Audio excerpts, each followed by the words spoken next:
Уважаемый Иван Георгиевич, уважаемые коллеги, с отчетным периодом у нас зарегистрировано 89 преступлений, из них раскрыто 95 преступлений. Это составляет 95,5%. В аналогичном году это было 87 преступлений, которые было раскрыто 71 преступление, которое составляет 81%, это маржинальная раскрываемость.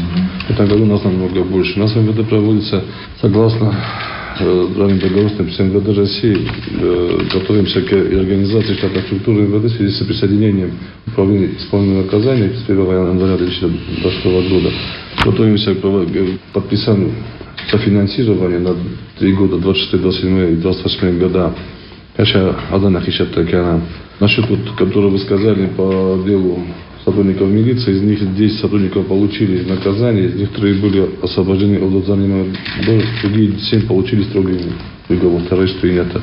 Обону будем видеть, проводим организацию, что такое по организации, чтобы мы без выхода из штатной структуры МВД, чтобы мы например, штатка Моров и Замов, штатка Моров и Замов. Успеваем по срокам? Да, конечно, но это будет готово примерно вот к концу ноября, у нас все будет готово уже.